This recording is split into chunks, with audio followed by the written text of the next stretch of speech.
I had been in the woods countless times before that day, but I had never felt the kind of fear that crept into me on that climb. The woods had always been my place of calm, a place where my head could clear and where every step brought me deeper into silence. But that night, and that climb up the ridge, burned into me a different kind of memory, the kind that makes you feel exposed and fragile even though you've been in the woods your whole life. It started near the bottom of the ridge, where the slope began to rise steep and steady. The ground was damp with fallen leaves, pressed flat and slick from weeks of autumn rain, and the air hung heavy with the smell of wet earth. The ridge itself wasn't massive, maybe half a mile to 3/4 from bottom to top, but it was enough to make the lungs work and the legs burn. The trees there were thick, mostly hardwoods, with underbrush tangled between trunks, and the kind of silence that seems to stretch wider than the space itself. I had been making my way back toward camp after exploring down low by the creek. The water had been running cold and fast, swollen from rain, and the fading light made me decide it was best to head back up before dark caught me. I'd been out there enough times to know that climbing a ridge in the dark is an easy way to get turned around, and once the shadows fold together, it doesn't take long before everything looks the same. The first few steps uphill felt normal. The forest floor was soft, padded with years of leaf fall, and the occasional root caught my boot as I pushed upward. I stopped halfway to catch my breath and take in the view behind me. That's when I heard it. It wasn't a single sound, but a collection of them layered together. The sharp crack of a branch snapping under weight, the rush of something pushing through brush, the faint thud of steps too heavy to be a rabbit or a squirrel.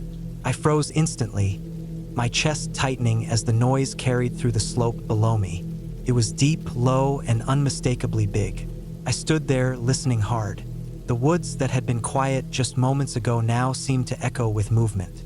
My eyes darted down the slope, scanning for a shape, but the underbrush and low light blocked everything. I couldn't see it, but I could hear it, and that was enough. I started moving again, slower this time, careful with every step.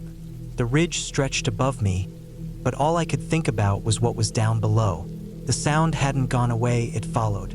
Not steady, not constant, but enough. Every 20 or 30 steps, I'd stop, hold my breath, and listen. And every time I'd hear it again. A shift, a step, the muffled crash of weight pushing through the tangle of brush. It's hard to explain what it does to your head when you realize you're being followed in the woods. Every instinct kicks in at once. Your ears strain until they ache. Your eyes search shadows for shapes that aren't there. Your body feels both frozen and electric at the same time. The ridge that I'd hiked countless times before suddenly felt endless. I must have stopped a dozen times on that short stretch. Each time, I looked behind me, and each time the sound followed a moment later. Not close enough to see, but close enough to know it wasn't just my mind playing tricks. Whatever it was, it had weight. It had intention. It was down there, keeping pace as I climbed. I thought about animals I'd seen before. Deer make noise when they move, but it's lighter, quicker, and usually gone in seconds. Bears can be heavy, but they tend to crash once and then fade, uninterested unless you've given them reason. This was different. This was deliberate, steady, and patient. It wasn't leaving. The climb stretched on forever. My shoulders ached from the weight of the pack, my thighs burned, and sweat trickled down my spine despite the cool air. Every time I forced myself to keep moving, the sound seemed to answer a moment later, like an echo that carried weight. The closer I got to the top, the worse the fear pressed in. The ridge narrowed, the trees thinned, and I knew the last stretch would leave me more exposed. The idea of reaching open ground with something still down below, something that had been following me step for step, made my stomach knot. Finally, after what felt like hours but was probably only 20 or 30 minutes, the slope leveled. The ridge flattened into a narrow spine of earth, scattered with rocks and thin trees, and I could see the faint outline of sky breaking through branches above.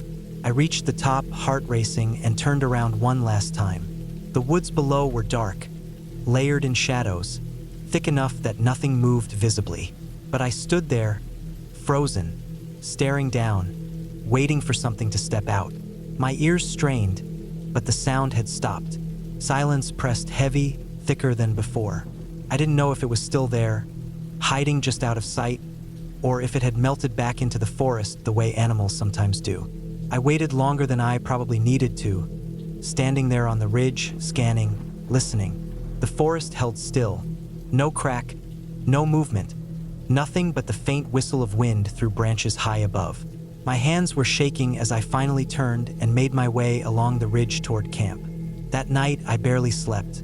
I lay in my bag, every sound magnified. The wind scraping against the tent, the faint drip of water from branches, the distant call of some bird. All of it kept my chest tight. I kept replaying the climb in my head, every stop, every turn, every sound that had followed me. When dawn finally came, relief washed over me in a way I can't explain. The light spread through the trees, chasing out the dark, and for the first time since I'd started up that ridge, I felt like I could breathe again. I stepped out of the tent, the air cold and damp, and I just stood there for a while, letting the sun hit my face. Later that morning, I walked back to the edge of the ridge and looked down. From the top, the slope looked different, less threatening, more ordinary. But I knew what I'd heard, what I'd felt. The distance might have only been half a mile, maybe 3/4, but in that short stretch I had stopped to listen and look behind me more than I had in my entire life of being in the woods. Every step had been loaded with tension, every pause filled with the weight of something unseen but undeniable. I never did see what followed me that night. Maybe it was a bear, curious but cautious. Maybe it was a moose moving through the same path, its massive weight carrying through the brush. Or maybe it was something else entirely, something I'll never know. What I do know is how it felt.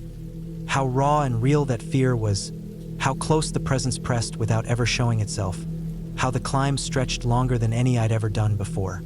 And when I think back on it now, what sticks with me isn't the silence at the top or the relief of sunrise. It's the in-between, the steady sound behind me, the pauses filled with dread, the way the woods themselves seemed to hold their breath as I climbed. It reminded me that no matter how familiar the woods feel, they'll always belong to something bigger, something older, and sometimes, all you can do is keep moving and hope the morning comes.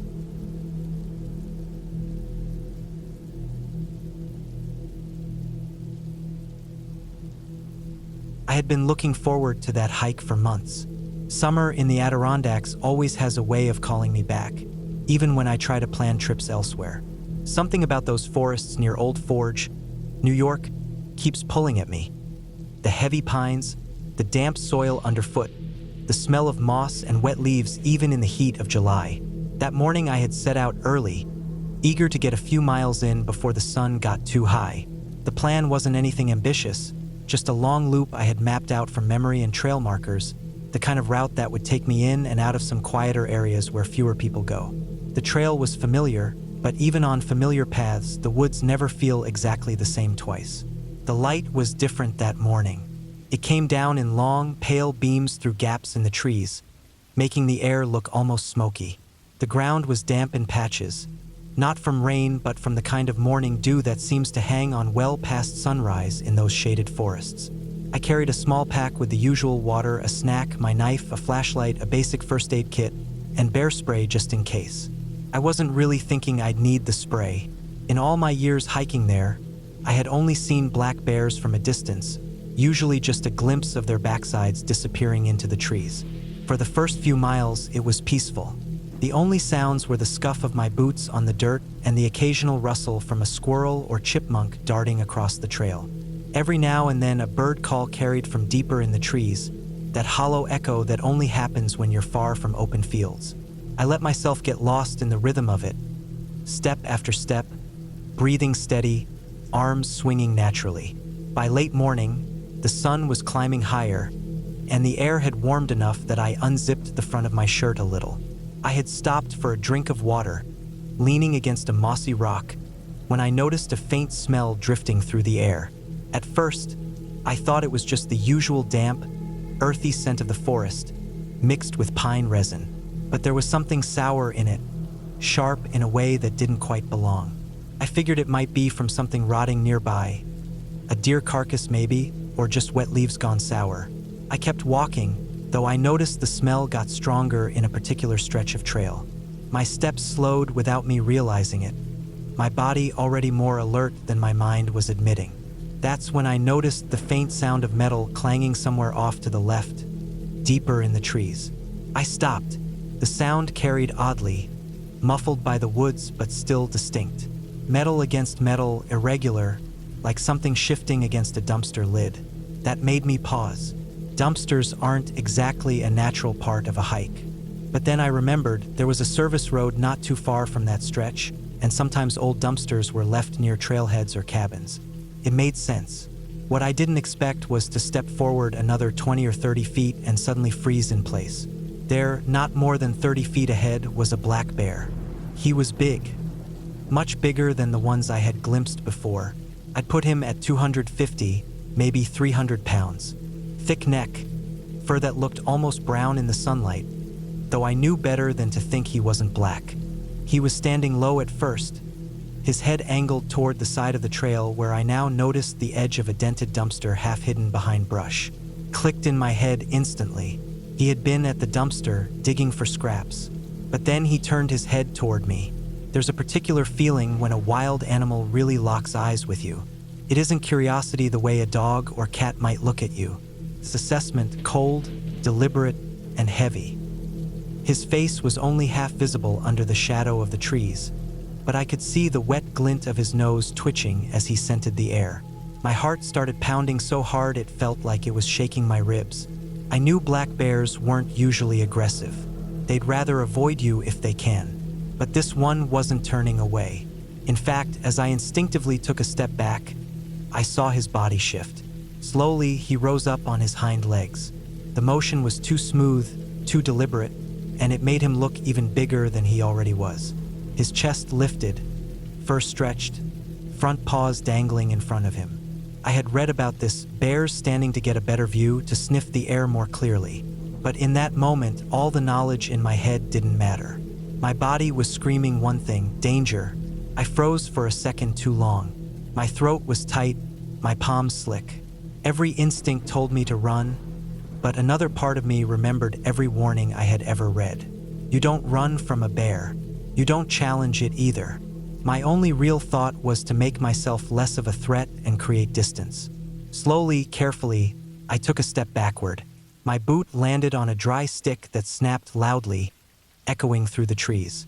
The bear's head jerked at the sound, and my legs almost gave out under me. Another step back, then another. I kept my eyes on him, though every nerve screamed to look behind me, to make sure I wasn't backing into a tree or rock.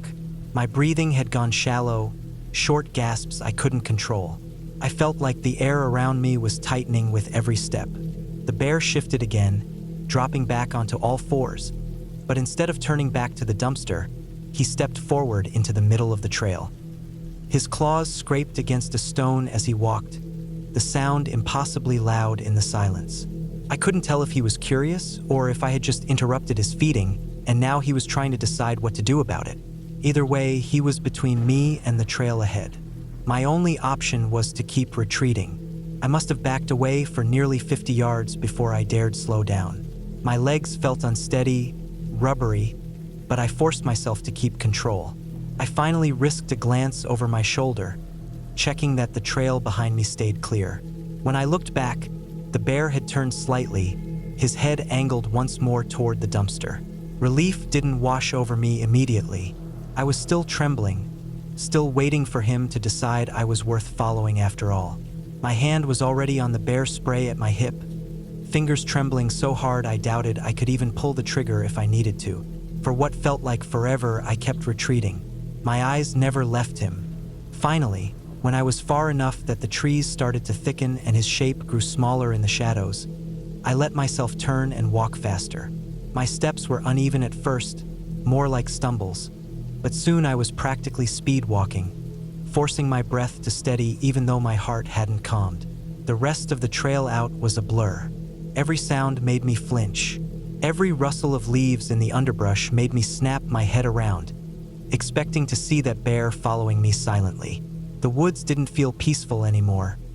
They felt heavy, like every tree was hiding something that could step out at any second. By the time I reached the lot where my car was parked, my shirt was soaked with sweat, Not from heat, but from sheer adrenaline. My hands shook as I unlocked the door, and once I was inside, I just sat there with the engine off, staring at the steering wheel, trying to make sense of what had just happened. The image of him standing there on his hind legs, towering above the trail, is something I'll never forget. It wasn't aggression, not exactly, but it was power. Pure, raw power that I had no control over. I was nothing out there compared to him. In the end, nothing happened. He didn't charge, he didn't follow me, he didn't hurt me. But that doesn't mean it wasn't one of the scariest moments of my life. It reminded me of just how small we really are in those woods, no matter how much gear we carry or how many times we've walked the trails. That hike could have ended badly, but it didn't. I was lucky. All I could do afterward was sit in that car, heart still pounding, and remind myself over and over again that black bears usually don't want trouble. But I'll tell you this, I've never walked those woods the same way since.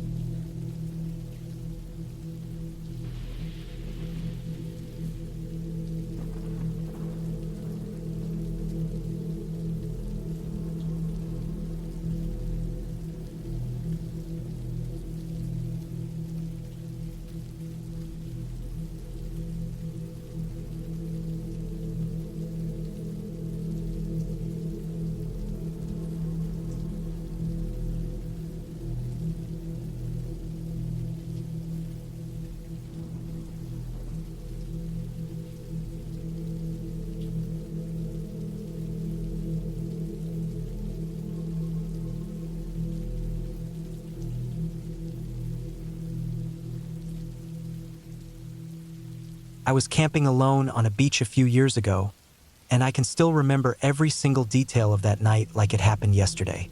I've spent plenty of nights in the woods, on trails, and near water by myself, but nothing else I've ever done compares to the fear I felt during those dark hours. It was the kind of fear that gets under your skin, makes your body freeze, and leaves a mark that doesn't really fade no matter how many years pass. The trip itself started out harmless. I had decided to take a break from the noise of life, from people and their constant rushing and talking, and I wanted to hear nothing but waves and wind. I chose a stretch of beach that was fairly isolated, where I knew there wouldn't be many visitors, especially since it wasn't summer season. It was a little tucked away, and you had to hike down through a wooded trail to reach it, which was exactly why I liked it. It felt cut off, like the rest of the world didn't exist once you got down there. I had a decent little two-person tent, a sleeping bag, and the basics packed. The sand was soft enough that I didn't even bother bringing a sleeping pad. I remember setting up my tent a little higher up from the shoreline, maybe 20 yards from the tide line, so I wouldn't wake up wet if the tide pushed up further than expected. From inside the tent, I could hear the ocean clearly, the crash and retreat of waves in a rhythm that always made me feel calm. It was exactly what I had come for. That evening went as expected. I walked up and down the beach, let the water wash over my feet, collected a few smooth stones, then sat and watched the horizon fade into dusk. There were no other people around, no boats that I could see, and no signs of footprints besides the ones I made myself. It felt like my own little world, the kind of quiet that makes you feel like you've stepped outside of time. When darkness came, it was complete. Out there, with no artificial light nearby, the night wrapped around everything. The moon was just a thin sliver that didn't cast much glow, and the only light came from the faint stars overhead. I crawled into my tent, zipped it up, and lay on my back listening to the waves. The air was cool, but not uncomfortably cold, and I had no fire going because I didn't feel like I needed one. The sound of the surf was enough to drown out anything else. I must have fallen asleep sometime after midnight, but it didn't last long. At just after 3 in the morning, I woke up. At first, I thought it was the ocean that stirred me, but there was something different about the sound I heard. It was faint, something like fabric being brushed against, a soft dragging noise. I stayed still, trying to decide if it was just wind pushing against the tent. With the constant background of waves, it was hard to separate. I closed my eyes again, telling myself it was nothing, but just as I started drifting off, it happened again. The sound was closer, more deliberate. My body reacted before my mind did. I sat up, wide awake now, my heart already picking up speed. I held my breath and listened. And then it happened. The walls of the tent moved. Not from wind, not from shifting air currents, but from something pressing in from the outside. One section of the tent bent inward, like a hand was pushing against it. Then another. I could see the shapes, the outlines of fingers spreading against the thin nylon, pressing hard enough to indent the fabric but not tearing it. On the opposite side, another push came. Then another. Within seconds, all around me, the sides of the tent were caving in with pressure from multiple points. I froze. My body locked in place, as if moving would trigger something worse. My breathing was shallow, my chest tight. The only thing I could hear besides the roar of the surf was the sound of the nylon fabric shifting under the pressure. No voices, no footsteps, no laughter, just silence and those pushing hands. It's hard to explain the kind of fear that takes over in a moment like that. It's not the kind of fear where you run or scream. It's the kind where your body refuses to do anything at all. I didn't even try to yell. Something in me said it would be useless anyway. Whoever or whatever was out there didn't care. I don't know how long it lasted. Couldn't have been more than 30 seconds, maybe less, but it felt stretched into hours. Every press of a hand against the tent wall felt like it was squeezing me tighter, like they were testing how far they could push. My mind raced through possibilities. Kids playing a prank, some stranger messing with me, or worse. I thought about the fact that I was alone. No one even knew I was out here, and if something happened, there was no help coming. And then, just as suddenly as it started, it stopped. The pressure vanished. The fabric of the tent eased back into place. There were no sounds of retreat, no shuffle of feet in the sand, no voices whispering, just silence and the ocean. I stayed frozen for what felt like forever, though it was probably only a few minutes. My ears strained for any hint of movement. Nothing. Finally, with hands that trembled more than I wanted to admit, I reached for my flashlight. I unzipped the tent just enough to slip my head out, clicked on the beam, and swept it across the sand. What I saw made my stomach drop. Shoe prints, all around the tent. They weren't faint, wind-blown marks either. They were fresh, pressed deep into the sand in a full circle around me. Different directions, different angles, as if whoever was out there had walked around and around my tent, pressing in from every side. I counted at least a dozen distinct marks in the beam before I stopped. That moment is one of the clearest memories of my life. Standing there, my head poking out of the tent flap, flashlight in hand, surrounded by the evidence of someone's presence, but with no one visible in any direction. The beam of light reached only so far, and beyond that was just endless blackness and the sound of waves. I remember how exposed I felt, how small and helpless. I didn't go back to sleep. Couldn't. I sat inside the tent, light in hand, until the first gray signs of dawn began to show on the horizon. Every minute felt stretched thin, my body wired, my nerves frayed. At the smallest noise, I'd snap the light on and scan. Nothing ever showed. When morning finally came, I stepped out and examined the scene properly. The prints were everywhere, circling the tent, some overlapping, some leading off a few yards before fading into the harder sand closer to the tide line.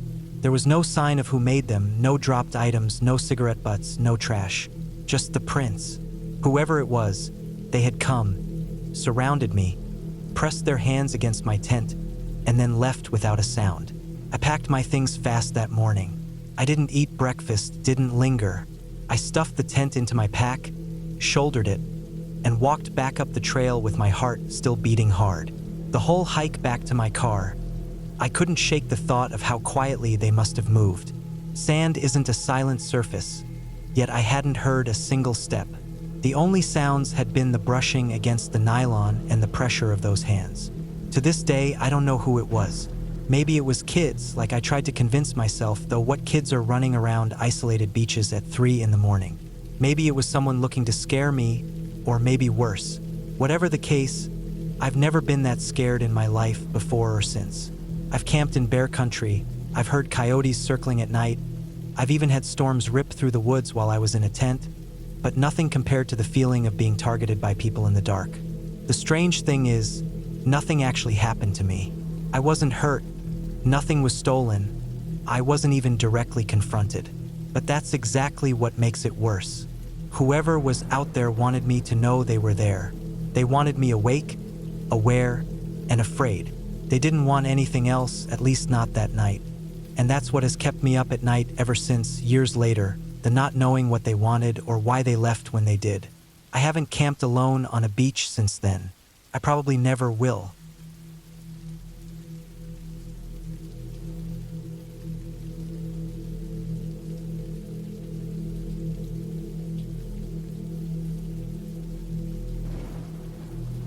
I've always thought of black bears as the animal people worry about the most when they talk about the woods. Whenever someone asks if it's safe to camp or hike alone, that's the first thing they bring up: bears. But the truth is, black bears don't scare me nearly as much as moose do. Bears usually want nothing to do with you. They'll bluff, they'll huff, they'll sometimes push boundaries if you're careless with food. But they're predictable. Moose are not. They're huge, they're fast, they're territorial, and they don't care if you're in their way. If they decide to come at you, there isn't much you can do about it. I've read stories of people getting stomped, shredded, or tossed by their antlers, and it's stuck with me in a way no bear encounter ever has. That thought was on my mind one autumn when I set out on a solo trip deep into the woods of northern country. The air had that sharp bite of fall, the kind that makes every breath feel crisp. The trees had started to change, bright yellows and reds against dark green pines, and the ground was covered in a layer of damp leaves. I wanted the silence, the isolation. I had packed light but enough for a week: tent, sleeping bag, stove, food sealed tight, and some basic protection. My plan was simple: hike in far enough that I wouldn't see another person, set up camp, and spend a few nights completely away from the noise of the world. The first few days went the way they usually do. Mornings were cold enough that I had to pull my jacket tighter as I boiled water for coffee, and nights came earlier than I expected, dropping fast into darkness once the sun dipped behind the trees. The forest was alive with the sound of leaves rustling, the creak of branches, and the sudden bursts of noise from squirrels or birds darting through the underbrush. I hiked during the day, moving from spot to spot, and by the second night, I was miles from the trailhead, in a place so quiet that even the wind seemed muted. I saw signs of moose here and there, big tracks pressed into the mud near a stream, piles of scat, the stripped branches of willows where they had fed. The size of the prints alone was enough to make me stop and stare. Each one looked like it belonged to something that shouldn't even exist in the same world as me. Dinner plate-sized impressions that sank deep into the earth, spaced so far apart I had to stretch my stride just to step from one to the next. I remember standing there, staring down, and imagining what it would feel like to have that kind of weight and power bearing down on me. That night, I set up camp on a patch of moss not far from those tracks. The spot was flat, ringed by tall spruce, and close enough to a small creek that I had water for cooking. I built a small fire and sat there as the light faded, listening to the distant crack of branches somewhere out in the dark. I told myself it was just deer or maybe another moose moving through. They were common here, and as long as I stayed out of their way, I should be fine. Still, I couldn't shake the thought of those massive tracks so close to where I lay. Sometime in the night, I woke to a sound that made every hair on my body stand up. It wasn't the usual rustle of an animal or the snap of a twig. It was deep, steady, and heavy. Hooves, slow, deliberate steps pressing into the ground, each one sending a faint tremor through the earth. I lay still in my sleeping bag, my ears straining. The steps grew louder, closer, until I could hear the wet suck of mud pulling at hooves. The shadow of something massive moved across the faint glow of the tent wall. My breath caught. Even without seeing it fully, I knew what it was. No deer could cast a shadow that high. No bear moved with that kind of rhythm. This was bigger, much bigger. It stopped just a few feet from my tent. I could hear the sound of it breathing, a heavy, snorting exhale that misted the cold night air. For a moment, all I could think about was how thin the nylon wall was between us. A thin sheet of fabric was the only thing keeping me separated from 1,000 pounds of animal that could kill me without even meaning to. My chest felt tight and I didn't dare move a muscle. The moose shifted, hooves cracking twigs as it stepped to the side. I could hear its antlers brushing against branches, the wood snapping under the weight. It lingered there, close enough that I could smell it. A musky, earthy scent mixed with the dampness of the woods. My mind kept circling the same thought. If it decided to charge, I was finished. There was nowhere to go, no time to escape. Minutes passed like hours. Eventually, the moose moved off, crashing through the brush with a sound like a small tree snapping. I stayed frozen until the noise faded into the distance. When I finally sat up, my hands were trembling so badly I could barely unzip the bag. I didn't sleep again that night. I just sat there in the dark, waiting for every sound, jumping at the smallest creak of the trees. The morning light didn't bring much comfort. When I stepped outside, the ground was torn where the moose had stood. Hoof prints circled the tent, close enough that one of them nearly touched the guy line. I crouched there, staring at the depth of the impression, the size of it, and it hit me hard just how close I'd come. For the rest of the day, I couldn't relax. I tried to hike, tried to focus on moving forward, but my eyes kept scanning the trees, searching for any sign of that massive shape. Every shadow looked like antlers. Every crack of a branch made my heart leap. By evening, I was exhausted from the constant tension. I told myself it was just one encounter, that the chances of it happening again were small. But the woods felt different now. They didn't feel like they belonged to me. They felt like they belonged to the moose. That night was worse. I set up camp farther away from water, hoping to avoid them. But sometime past midnight, the sound returned. Not as close as before, but close enough that I could hear branches snapping, brush tearing, the deep grunts of an animal moving through. My imagination painted the picture. Huge antlers sweeping side to side, massive legs stomping the ground, dark eyes scanning for movement. I lay awake until dawn, certain that at any moment it would come crashing through.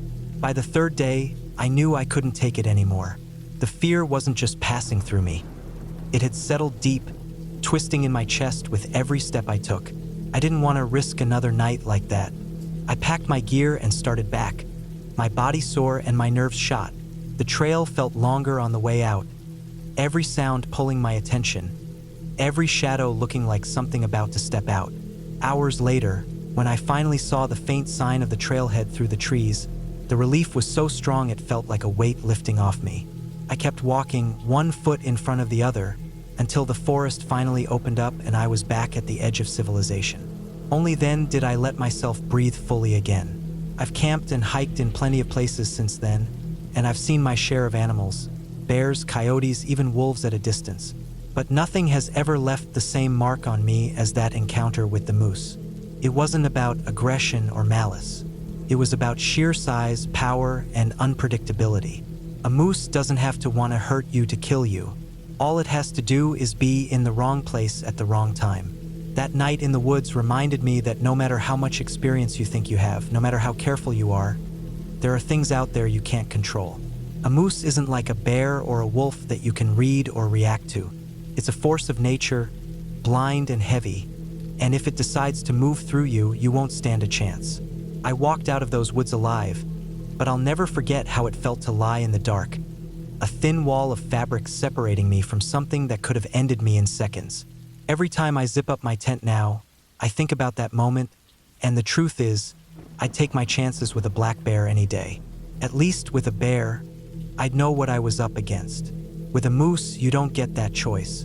You just hope it doesn't pick your path.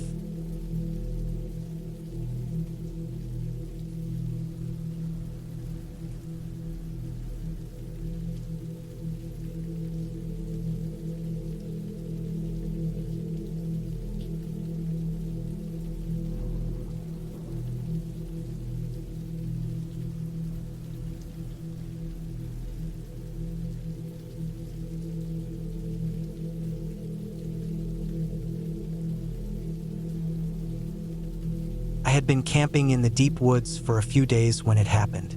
I'd set out on this trip because I wanted to get away from everything. No roads, no people, no sound of cars, no sign of houses. Just trees, water, the sound of wind moving through branches, and the steady crackle of my campfire at night.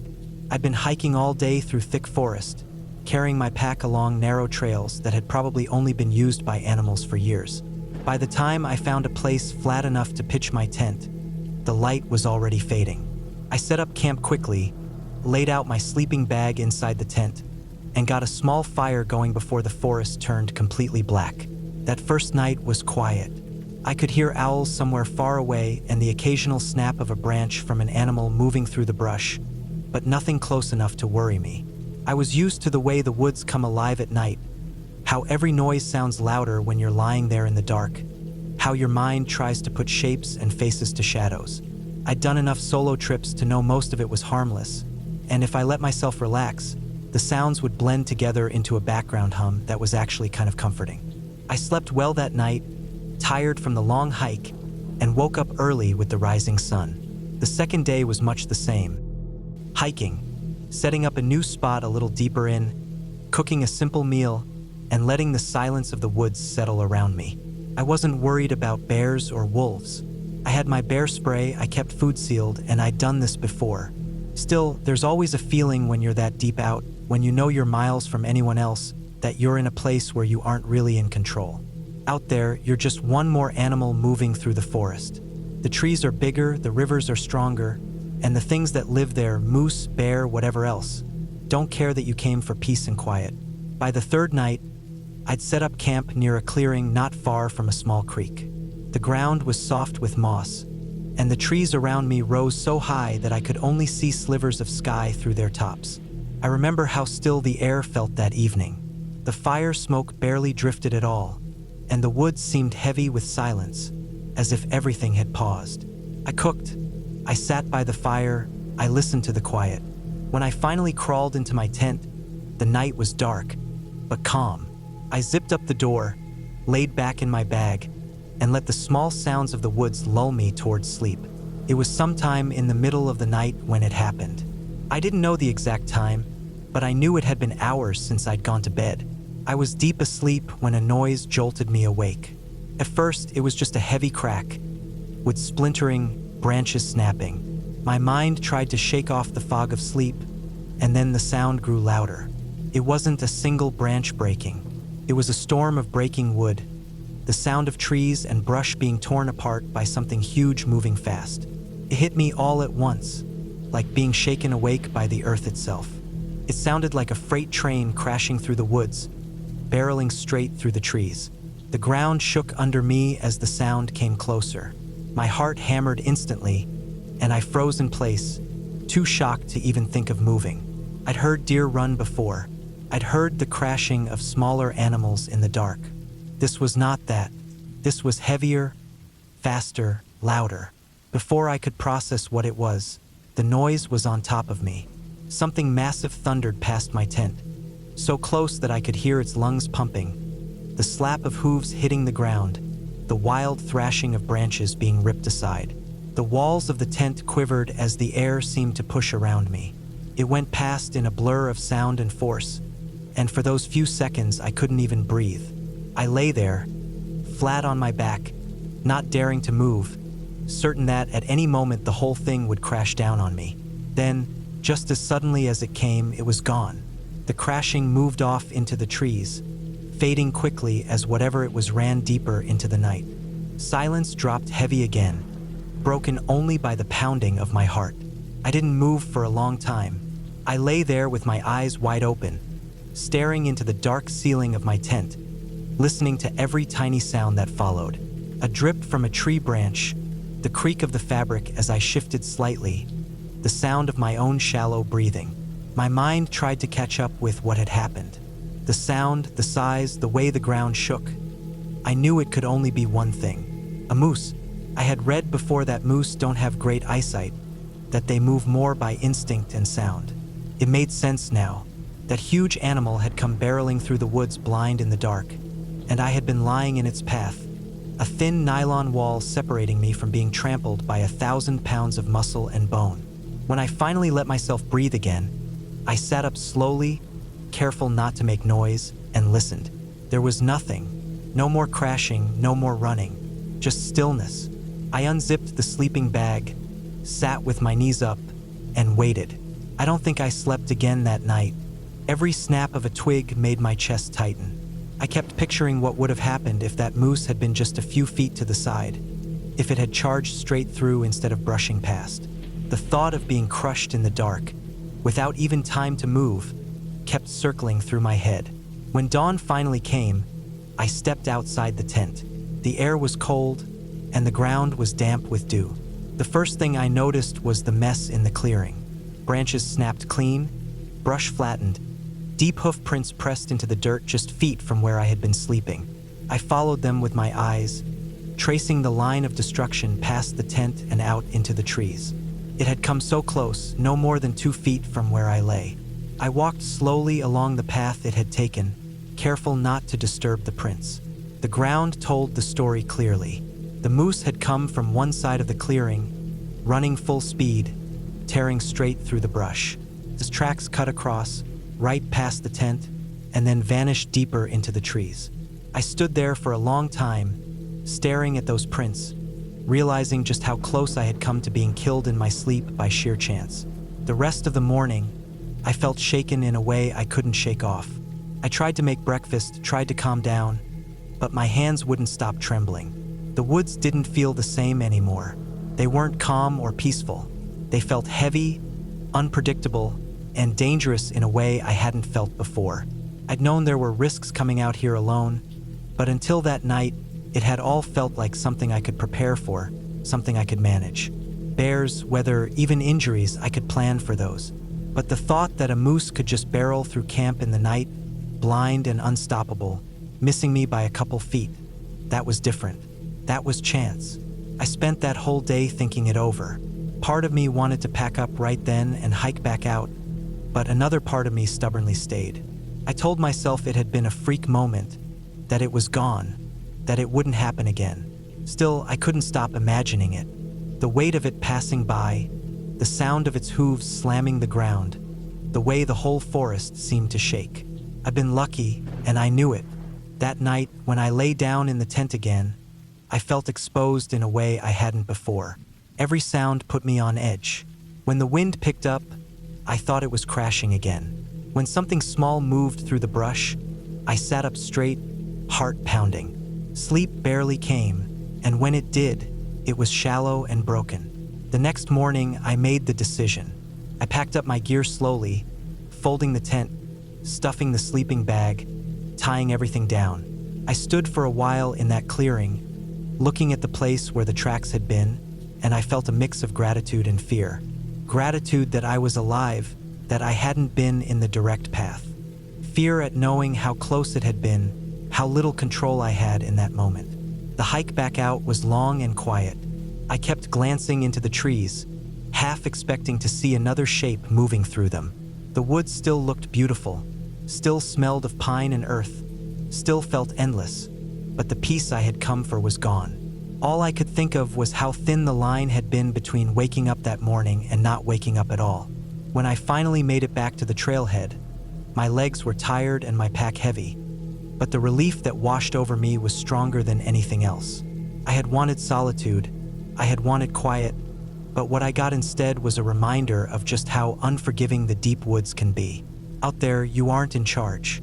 Out there, things bigger than you move in the night without warning, and sometimes your life comes down to nothing more than whether they miss you by a few feet.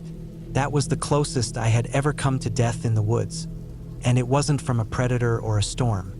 It was from a moose, blind in the dark, charging through the trees like a freight train. I'll never forget the sound of it, the way the ground shook, or how fragile the thin walls of my tent felt as it passed. It left me with a respect I can't shake, a memory that replays every time I zip up a tent and lie down alone in the forest. I know now that sometimes survival isn't about skill or preparation. It's about chance.